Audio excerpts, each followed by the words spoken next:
What's up, Manna U fam, Manna U majors? I know we are still in the holiday season and maybe recovering from some of the big meals we might have eaten in the holiday season. I'll also remind you to take down those Christmas lights and decorations sooner rather than later. I'm excited as we are moving into the new year, and I'm excited to bring you part 4 of our look into the parable of the talents in Matthew 25, 14 through 30. Just like last week, I won't read the entire passage, but I'll provide a brief synopsis. So, there was this master who gathered his servants together. The master was about to go on a trip, but before he did, he entrusted to them his property. To the first servant he gave 5 talents, to the second servant he gave 2 talents, and to the final servant he gave 1 talent. Then he went away.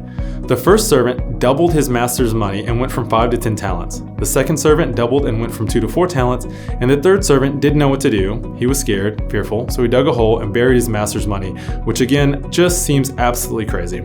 So, when the master returned, the first 2 servants received this narrative of, "Well done, good and faithful servant. You've done well with a little, so I will set you over much. Enter into the joy of your master."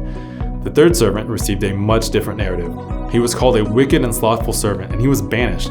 He was sent away to a place of weeping and gnashing of teeth. And as the third servant gives this 1 buried talent to the master says to him to give it to the first servant, who doubled the 5 talents and now has 10. And as he does that, the first servant now has 11 talents. So, that's the synopsis of the parable of the talents. What I want to focus on today is the statements of the master as a result of what the servants do.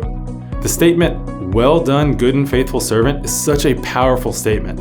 I've often heard that's the statement you want to receive once you arrive in heaven, contrasted to the statement the fearful servant heard regarding weeping and gnashing of teeth. That is not a statement we hear often today. And when we hear that in the Bible and it is referring to a bad place, it's referring to eternal damnation. So Jesus is not mincing words. He is using heaven and hell talk in this parable. How we steward what the master has entrusted to us can show the condition of our hearts. I think that's why we see such strong language from Jesus here. He is concerned with your heart, your effort, your motivation, your intentions. So when we hear the statement that if we do well with a little, he will set us over much, we might often think that this is only in terms of money. I think it's actually about entering into the joy of the master.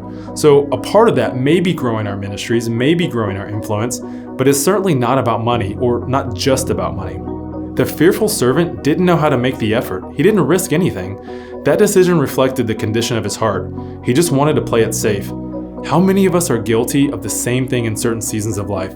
Not putting forth effort, lacking motivation, not having good intentions, especially with the things our master is entrusting to us. I think that's why Jesus is using such strong language here. I am shocked that one of Jesus' disciples did not ask a question here. Possibly Peter or Thomas could have asked a question like, "Jesus, what about the second servant? What if he went to work like the first servant, and what if he risked it all and actually lost it?"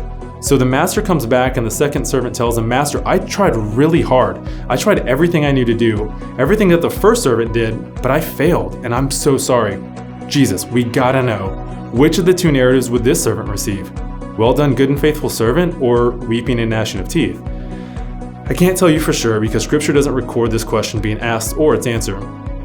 I am pretty confident that in this scenario, the second servant who did everything he knew to do to honor what was entrusted to him would not hear the weeping and gnashing of teeth narrative. I wholeheartedly believe that he would hear, "Well done, good and faithful servant." I don't believe it's about the results. I believe it's about the effort.